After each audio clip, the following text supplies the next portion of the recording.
Well, I am founder and chief leadership coach of VLM Coaching and Consulting, where I transform leadership for organizations so that they can go from high turnover, low employee engagement, and low morale in a crazy corporate culture to absolutely having a positive corporate culture and high employee engagement and lower turnover and more effectiveness. My clients will typically reach out to me when they're either experiencing high turnover, they're not quite sure what the challenge is, and they are really looking for a solution because their employees are leaving in droves, or maybe they're leaving and the exit interviews are identifying that there is a bit of a challenge. So that's when they usually reach out to me because they want to do something that is going to be effective. And so my coaching and training is effective for those aspects. I love that. Can you tell me a little bit about when leaders start to get a little bit stressed, what those situations are, and how you help guide them through that? Yes, absolutely. Well, one thing that the pandemic taught us was that human resources used to be the keeper of employee culture and employee engagement.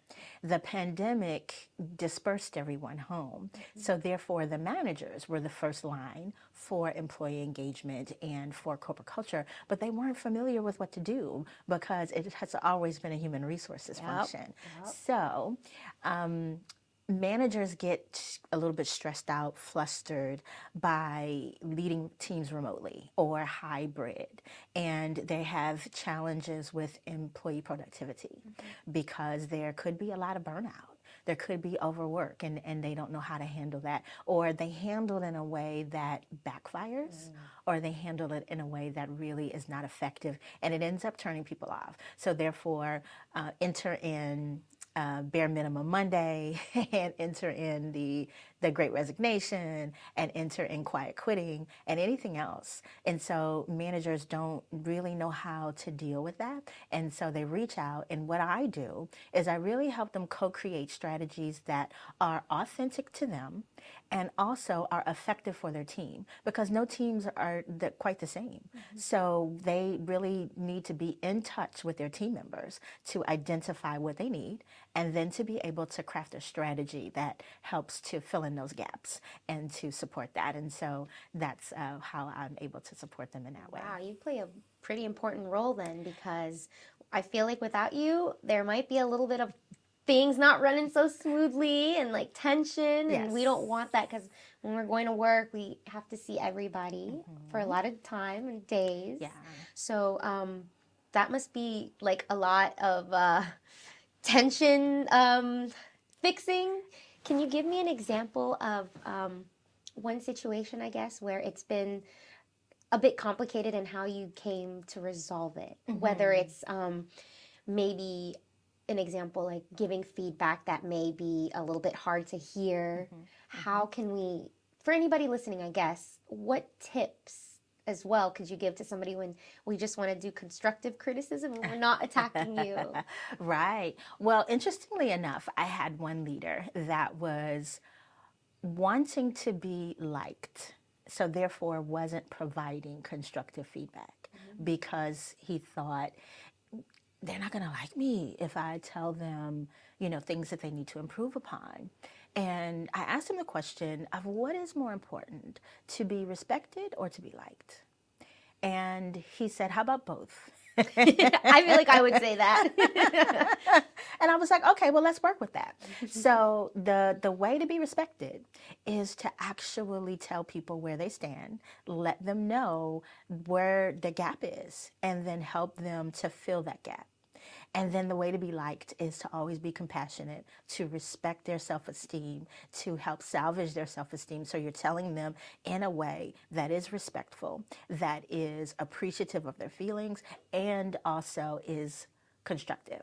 So we worked through a strategy that was authentic to him. And he said, I don't have to be afraid of feedback anymore, of giving feedback anymore, because I know that it is for them. So when I feel the EBGBs, or when I feel like, oh, they're not going to like me, or when I feel a little discomfort, guess what? I'm going to breathe, I'm going to lean into it, and I'm going to know my talking points to let them know that the behaviors and the productivity that needs to be addressed, this is what it is. This is how I suggest that you do it, but it's up to you. And then this is how I'm going to support you through that.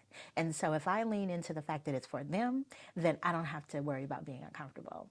And to your question about the constructive feedback is beneficial for everyone because it helps the person know where their gaps are and how they can improve. And it also helps the manager because the manager is now put the ball in their court and let them know that, hey, I'm here on the sidelines, ready to support you when you need it. I'm not going to jump in, but I'm ready to support you whenever you need it. So that is, so leaning into the idea that it's not about me, the manager, it's about my employee, and I want to do the best that I can to support them.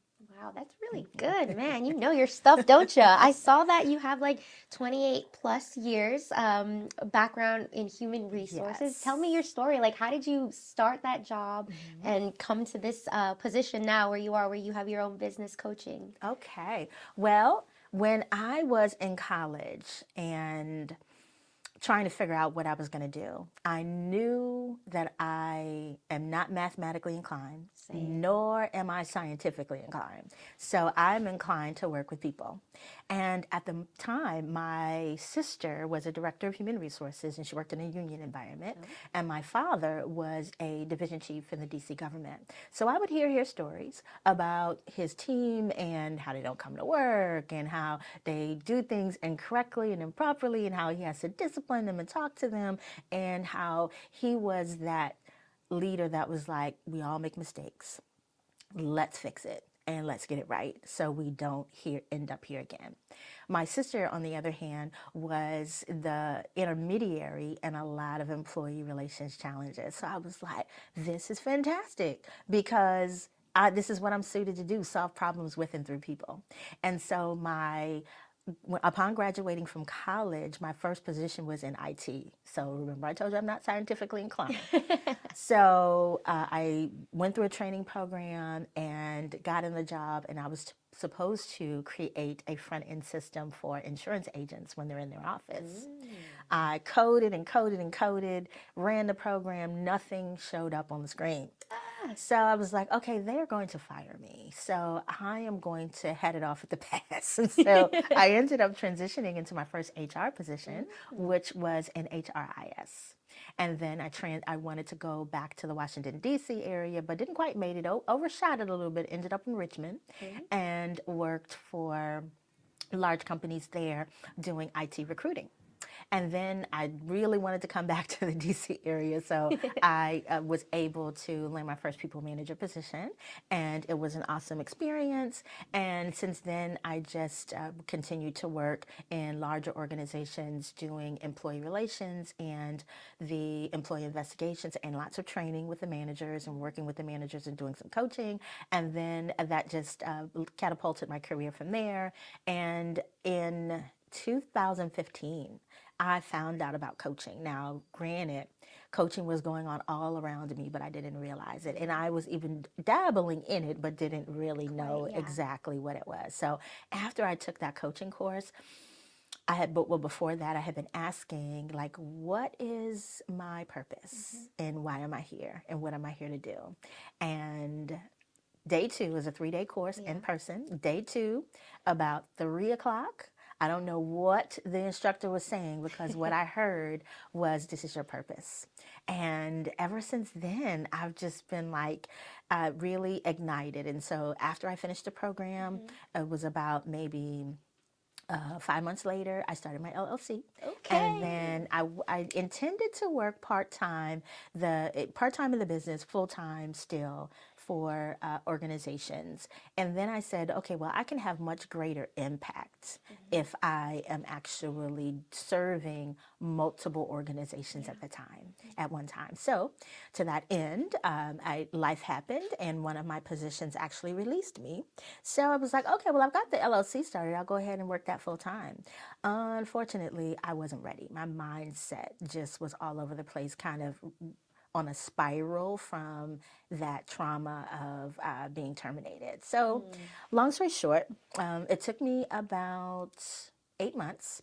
And then I said, okay, well, let me just get a part-time job because I still want to work my business. So I got a part-time job and it got a little comfortable in it. And so as you know, sometimes doors close because you won't move. And so they transitioned me from an employee into a contractor.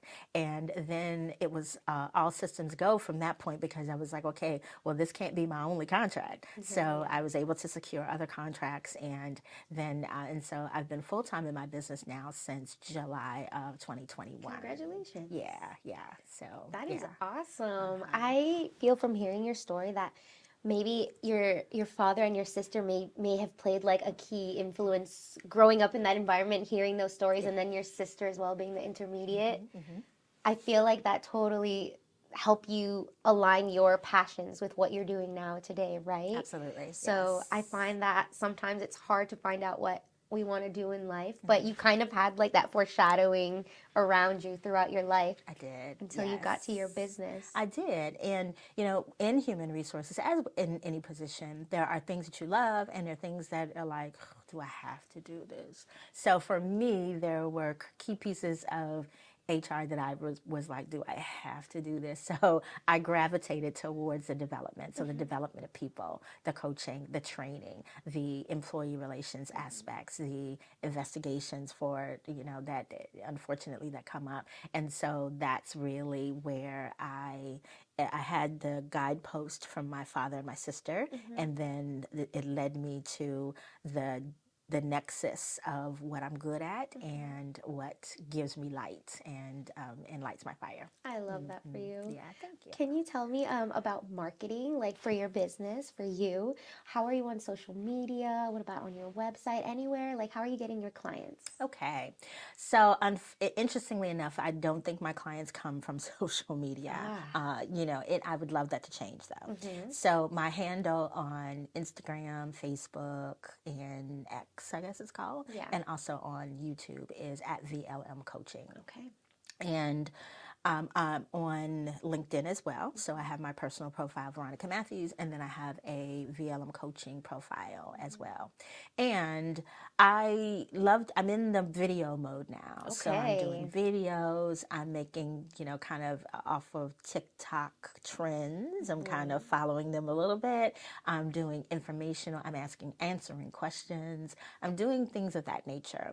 And I don't think I'm connected to the right people to really be able to receive that information, like it, follow it, share it, engage with it. So to that end, I am, kind of doing the outward outreach to be able to find those people that would then be able to respond to my information. So I also have a website, and I think because people see me on LinkedIn, they go to my website. And they do sometimes engage with me from my website. So where do I get my clients? I get my clients from referrals. Okay. I receive clients from just people that will say, they'll, through a referral mechanism, they'll say, hey, somebody told me to look you up. And word of mouth? Yes, word of mouth, yes. So somebody told me to look you up and I want to talk with you about opportunities. And then it's also the people that I do work with. They'll say, hey, I really want to be able to provide a support for you. So I'm going to share your information as well. That's the best kind of referral method is word of mouth because they're experienced with you and they see the results. So speaking on it and telling people is probably, it feels good that people are like, wow, I want to go to her too. That's amazing. Could you give any advice to businesses who are currently considering maybe having you or a coach come in and helping them? Any advice on why they should hire you or anybody to help them? Yes. We're not meant to do life alone. and even in business. So if you are struggling with an issue, it is very important to analyze, okay, why am I here? And then get the support you need. And so the support could look like a coach. It could look like a consultant, which is different. So a coach is going to help you uncover the solutions for yourself. A consultant is going to identify the problem and come up with a solution, help you implement it, and then go off into the sunset. And so it's a difference in which would you rather. And I believe that while I do both, I believe the coaching is it's that old adage of if you teach a person to fish, they can fish for a lifetime. That's right. And that's what coaching is, really helping to build that toolkit that will last you into the future. Now, that same toolkit might not last you a whole full 10 years, so you might need to go back in and refresh a little bit, and retool and refresh, and that's where coaching can be that long-standing support. And so not doing it alone. And then what to look for? Look for a coach that is aligned with your core values, right? Because your organization has its North Star through your core values. Your core values really tell you and your customers and your employees how to engage with each other. And so a coach that is aligned with that, a coach that really has the experience in going in and kind of rebranding almost cultures and really helping them turn things around, helping them get back on the right track. Is helpful. And also credentialing, people will say, yeah, I need that. The person does need to be certified. The difference between certification and credentialing is certification, you've passed a coaching course. Credentialing is through the ICF. Yes, it is important that the person have trained through the ICF, but the credentialing through the ICF, that just says that another body can vouch for you. Yeah. But I think the experience is a lot more important. And to that end, I would say in getting the support you need, it's okay if you actually do some sample sessions with a coach, really to get that feel of, is this the person that is able to challenge me? Is this the person that is able to help my organizational leaders grow? And is this the person that is in it with us, right? And is able to call us on the things that they see, and then also to be able to help us co-create the strategies that we need in order to be successful. Wow, I love that answer. So broad and knowledgeable too. You're so soft-spoken. Do you feel like that demeanor also helps de-escalate things with your clients? It really does, because that is thank you. You're welcome. That is one of the things that I receive a lot, that I'm even-tempered, that I'm calm, that I'm laid back. I love it. I could listen to you and it's ASMR or something. And that is helpful because there is that sense of, I don't add to the excitement that's already happening. And then I'm also able to model a way of being that is perhaps something that they can find themselves in my being, and then to be able to adapt it for themselves, yes. And then they will be able to see the impact, the ripple effect that it has with their colleagues and with their leaders and with their teams. And so, yes, I do find that it is very helpful. Me too. Even just hearing you right now, I'm just wow. This girl is calm. You're not supposed to yell at your team. Why are you yelling at them? And you're yelling. And it's you're doing it. So right. That's great. Yes. What do you like to do outside of work when you're not coaching, consulting? What do you like to do to unwind or in your pastimes? Yeah. Well, I'm a reader.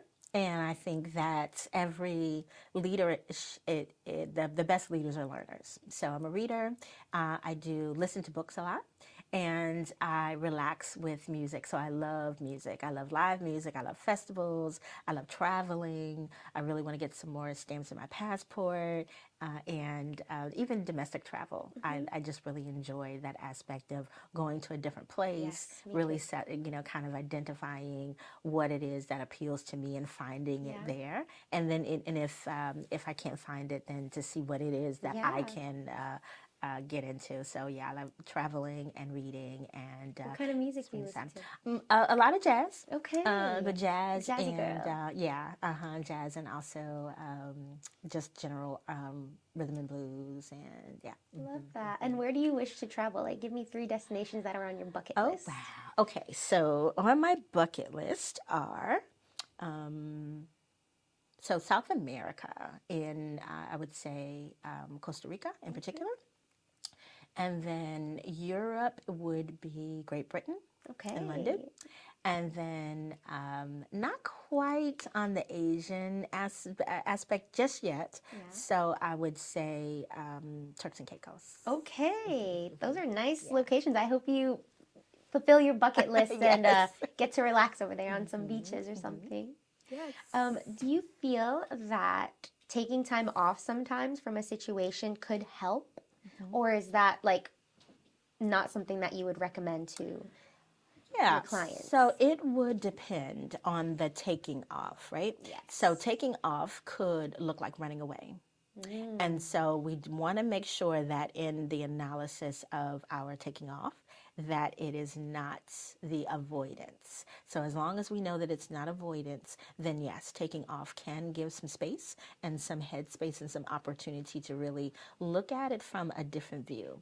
So look at it from stepping back, but also look at it from getting some elevation on it and looking down on the issue and seeing all aspects of it. So yes, I think that in some cases taking off can be beneficial. Okay, yeah, that's a good point that you just said about it can seem like you're running away. I never thought of it like that. It's just like, no, I'll be back, guys. I'm just needing a break. But it can seem like that, right? Yes, yes. And then I want to ask you one more question. Okay. If you could leave our listeners with any piece of advice or anything that's in your heart, what would that be? It can be in relation to either your industry, music, travel, anything. Yeah. This is what is supporting me right now. I would say trust yourself, because if you're a small business owner, you started your business for a particular reason. Whenever things get rough and tough, lean back into that and trust yourself, because I keep seeing this meme in Instagram that says, someone is out there living their best life and doing what you do because they tried, because they got out there. So put yourself out there, continue to stay out there, stay relevant, stay sharp, and really just lean into what you do best. And you'll continue to follow your North Star to wherever it is that you are meant to be, and you're meant to be exactly where you are. Oh, that's a good one. I love that. You're so inspirational. You got like everything ready. Like, you know what to say. I love it. Thank you so much for coming in and giving us your time and knowledge. Thank you. It was my pleasure. I really enjoyed it.